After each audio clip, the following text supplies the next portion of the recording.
नमस्कार दोस्तों, आप लोगों का स्वागत है प्रणिका क्लासेस में। जैसे कि हमने आप लोगों को पिछले वीडियो में जो है प्रश्नावली 4.2 का पूरा जो सॉल्यूशन करा दिया था, ठीक है, डिटरमिनेंट चैप्टर का। तो अब हम जो आप लोगों को उससे आगे जो है प्रश्नावली 4.3 जो इसमें है त्रिभुज का क्षेत्रफल, उसके बारे में हम चर्चा करेंगे, ठीक है ना। ये बचपन वाला त्रिभुज का क्षेत्रफल नहीं है, ठीक है। जैसे बचपन में क्या होता था, 1/2 गुणा आधा गुना ऊंचाई, उसके बाद 9th में पढ़े होंगे उसका root under S into S minus A into S minus B S into S minus C. ये वाला नहीं है, ठीक है। ये क्या है, सारणी के रूप में है, तो उसमें से उससे त्रिभुज का क्षेत्रफल निकालना है, ठीक है। सारणी के रूप में दिया रहेगा या फिर कोई और रूप में दिया रहेगा, तो उससे जो है निकालना है त्रिभुज का क्षेत्रफल, ठीक है। तो क्या करते हैं, क्वेश्चन की तरफ आते हैं। सबसे पहला जो क्वेश्चन लेते हैं इसमें क्या जो है एनसीईआरटी का पहला क्वेश्चन क्या है। देखिए आप लोगों को थोड़ा सा बेसिक भी बता दूंगा, ऐसा नहीं है, ठीक है। 4.3 देखिए हम क्वेश्चन लिखते हैं। इसमें जो है पहला क्वेश्चन क्या दिया गया है, निम्नलिखित प्रत्येक में दिए गए शीर्ष बिंदुओं वाले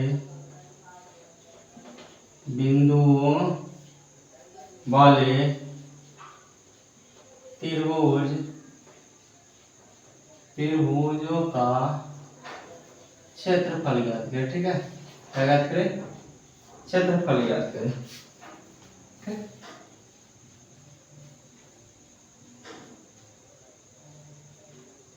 पहला इसमें क्वेश्चन है क्या, 10,60 उसके बाद है 43, ठीक है। देखिए ये क्वेश्चन है, ठीक है।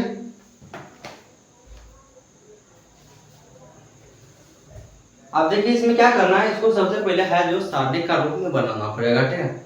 इसमें जो है देखिए सारणी क्या होता है, सारणी तो अधिकतर 3/3 के रूप में होता है, तो इसको 3/3 के रूप में बनाना होगा, तब जाकर जो है त्रिभुज का क्षेत्रफल ज्ञात होगा, ठीक ना। तो क्या करते हैं, देखिए इसमें है त्रिभुज का क्षेत्रफल जब सारणी के रूप में बनाते हैं तो कैसे लिखना पड़ता है, त्रिभुज का क्षेत्रफल बराबर 1/2 इंटू नीचे में लिख देते हैं, ठीक है।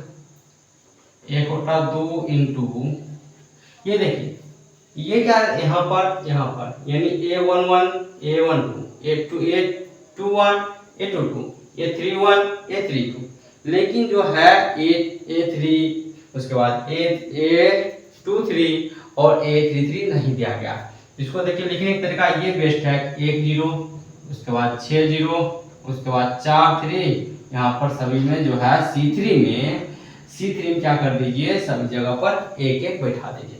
ये सभी में होगा, जहां जहां त्रिभुज का क्षेत्रफल निकलेगा, अगर ऐसा रूप दिया रहे तो जो C3 में होगा एक एक बैठेगा ही बैठेगा, ठीक ना।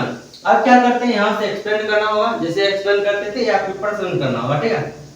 1/2 उसके बाद यहाँ पर ब्रैकेट, सबसे पहले एक लेंगे, उसके बाद एक को जापते फर्स्ट कॉलम को जापते क्या बता, 3 0 1 और 0 गुना होगा 0, 3 एकम 3, यहाँ पर जाएगा 0 - 3। उसी प्रकार से यहाँ पर 0 वाला हो जाएगा, क्या हो जाएगा, इसे नाप देंगे तो ये 1 6 गुना हो जाएगा, ये गुना हो जाएगा, तो 6 कम 6 -4। फिर एक जो है प्लस में आता है, देख बताए थे ये प्लस में ये माइनस में ये प्लस में, ठीक है।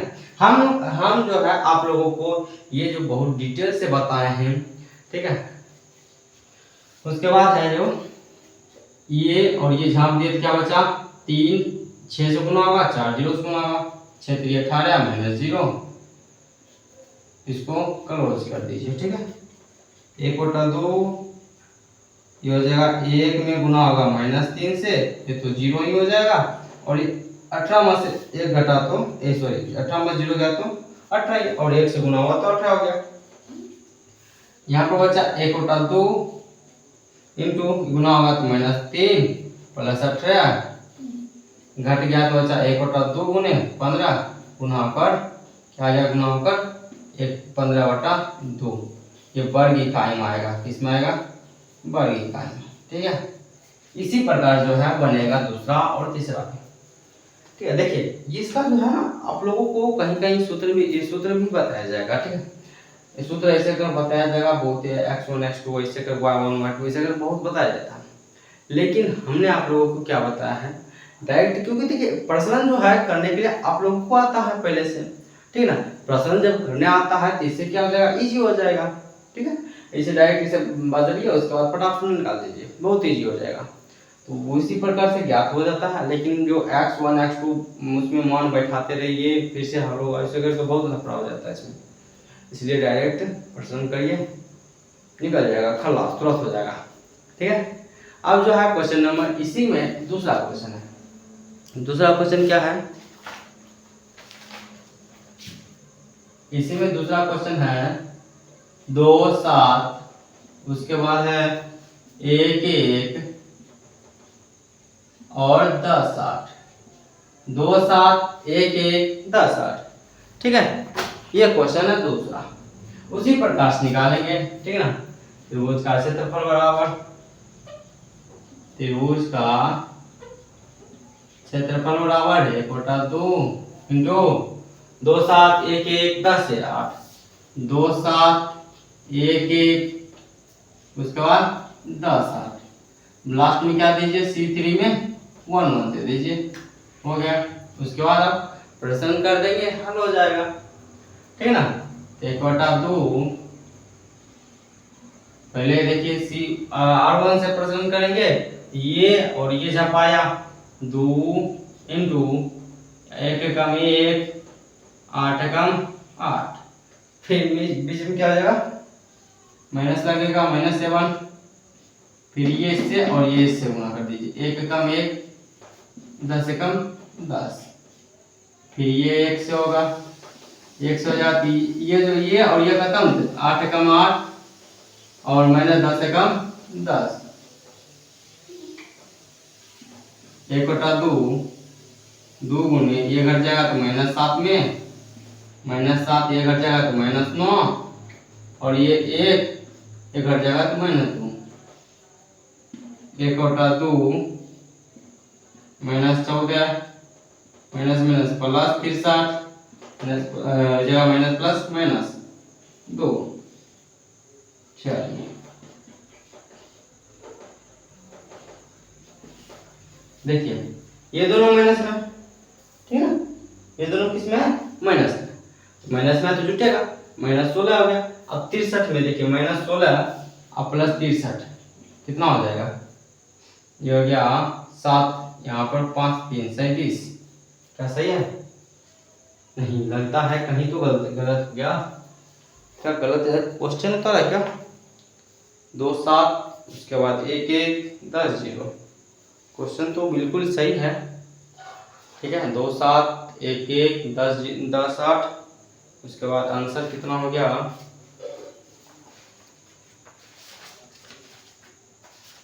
5.4.3 का जो आंसर है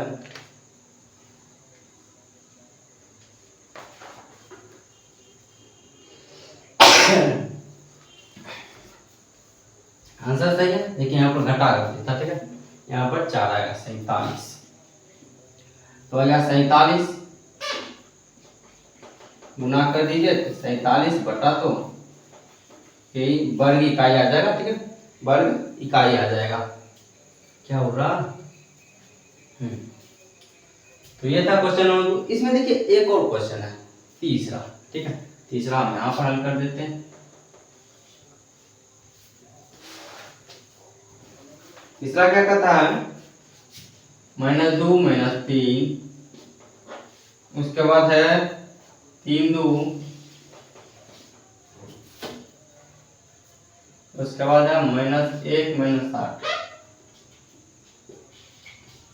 ठीक है, फिर से इसको उसी प्रकार से लेंगे। ठीक है ना, जिस प्रकार से पिछले हल किए थे ये सब, उसी प्रकार से इसको भी हल करें। त्रिभुज का क्षेत्रफल बराबर 1/2 ये -2 -3 3 2 -1 -8, यहाँ पर 1 1 1। ठीक है, अब क्या करेंगे, प्रसरण कर देंगे। 1/2 -2, इसको देखिए ये और ये खत्म, ये और ये गुना। अब सबसे पहले ये दोनों बचता है, ठीक ना। तो 2 -8, यहाँ पर माइनस माइनस माइनस प्लस 8 हो गया। फिर माइनस, ये माइनस पहले से देखिए यहाँ पर माइनस पड़ता था ना, और इसमें आ गया माइनस, तो माइनस माइनस ये भी +3, बीच वाला खत्म कर दीजिए, ये इससे और ये इससे गुना होगा। 3 एकम 3 माइनस, फिर 1 एकम 1, लेकिन माइनस है तो माइनस माइनस +1, और ये बचा प्लस में 1, ये और ऊपर वाला खत्म, तो ये और ये से गुना होगा। -24 माइनस -2, माइनस माइनस +2, 1/2 -2 गुने 10 +3 गुने 4 +1 गुने, देखिए घर जाएगा तो -5 बच जाएगा, -22। अब क्या कर दीजिए, गुना कर दीजिए, देखिए 10, ये हो गया -20, अब +12 प्लस माइनस -22, 1/2 दोनों जोड़ दीजिए, कितना आ जाएगा, -42 +12, बड़ा वाला है प्लस, ठीक है, बड़ा वाला है माइनस, -30, ये जगह माइनस काट देंगे तो -15, लेकिन जो त्रिभुज का क्षेत्रफल माइनस में नहीं लिखाता है, इसलिए लिखाएगा 15 वर्ग मीटर, वर्ग इकाई लिखाएगा, ठीक है आंसर। देखिए इकाई क्यों लिखा है, क्योंकि त्रिभुज का क्षेत्रफल अगर माप में निकाल देते कि नहीं निकालते थे, या तो मीटर स्क्वायर, या तो सेंटीमीटर स्क्वायर, या मिलीमीटर स्क्वायर, ऐसे कुछ होता था, लेकिन इसमें सेंटीमीटर मिलीमीटर कुछ माप ही नहीं दिया गया, इसलिए माप देंगे उसको वर्ग इकाई में निकलेगा, ठीक है, क्षेत्रफल किसमें निकलेगा, वर्ग इकाई में निकलेगा। ये था क्वेश्चन नंबर 1 का, जो त्रिभुज का क्षेत्रफल निकालने के लिए बहुत आसान तरीका। अब जो है आप लोगों को क्वेश्चन नंबर 2 बताएंगे, ठीक है। क्वेश्चन नंबर 2 भी बहुत इजी है, इसमें भी डरने की कोई बात नहीं है, बहुत हल्का है।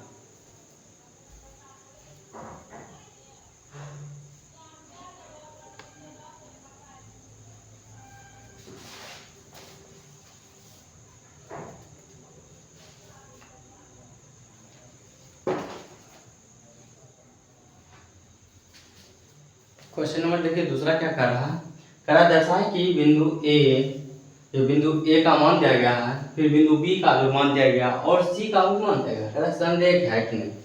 दर्शाने के लिए कह रहा है कि जो 3 बिंदु दिया गया है और संरेख है, ठीक है। संरेख होने के लिए अगर संरेख है कोई बिंदु, तो इसका मतलब जो त्रिभुज का जो क्षेत्रफल होगा, त्रिभुज का क्षेत्रफल का मान क्या होगा, 0 होगा, ठीक है। अगर कोई बिंदु अगर संरेख है तो त्रिभुज का क्षेत्रफल का मान 0 होगा। यहाँ पर लिख देते हैं, ठीक है, क्योंकि यदि कोई बिंदु संरेख है तो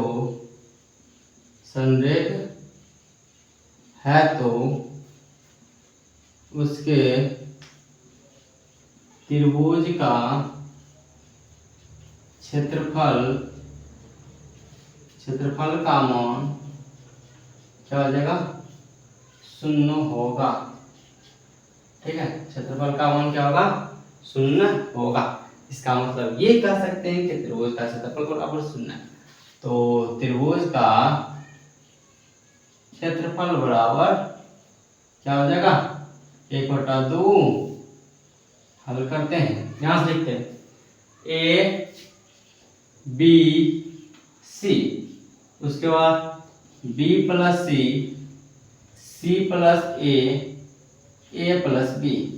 C3 में क्या बताए थे, C3 में बताए थे 1 1 1 करके दे देना है, तो 1 1 1, ठीक है, दे दिए।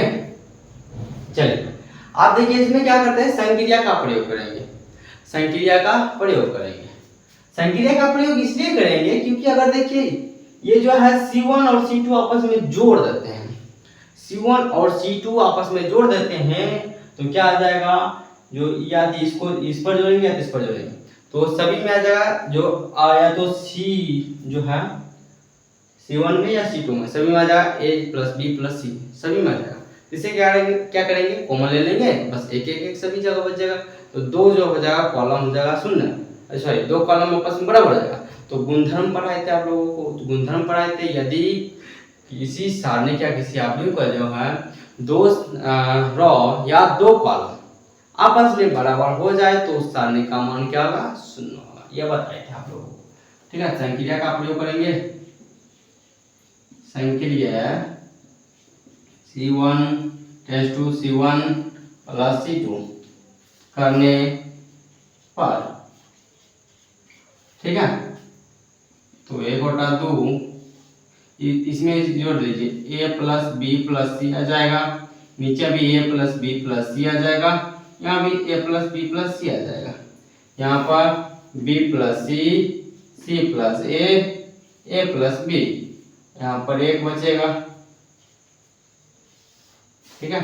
क्या करते हैं, C1 से A plus B plus C common ले लेते हैं, A plus B plus C common ले लिए, तो यहाँ से बचा 1 B प्लस C, उसके बाद C plus A plus B, 1 ठीक है। अब देखिए ये जो है C1 और C3 का जो है दोनों सदस्य आपस में बराबर है, इसलिए 0 हो जाएगा।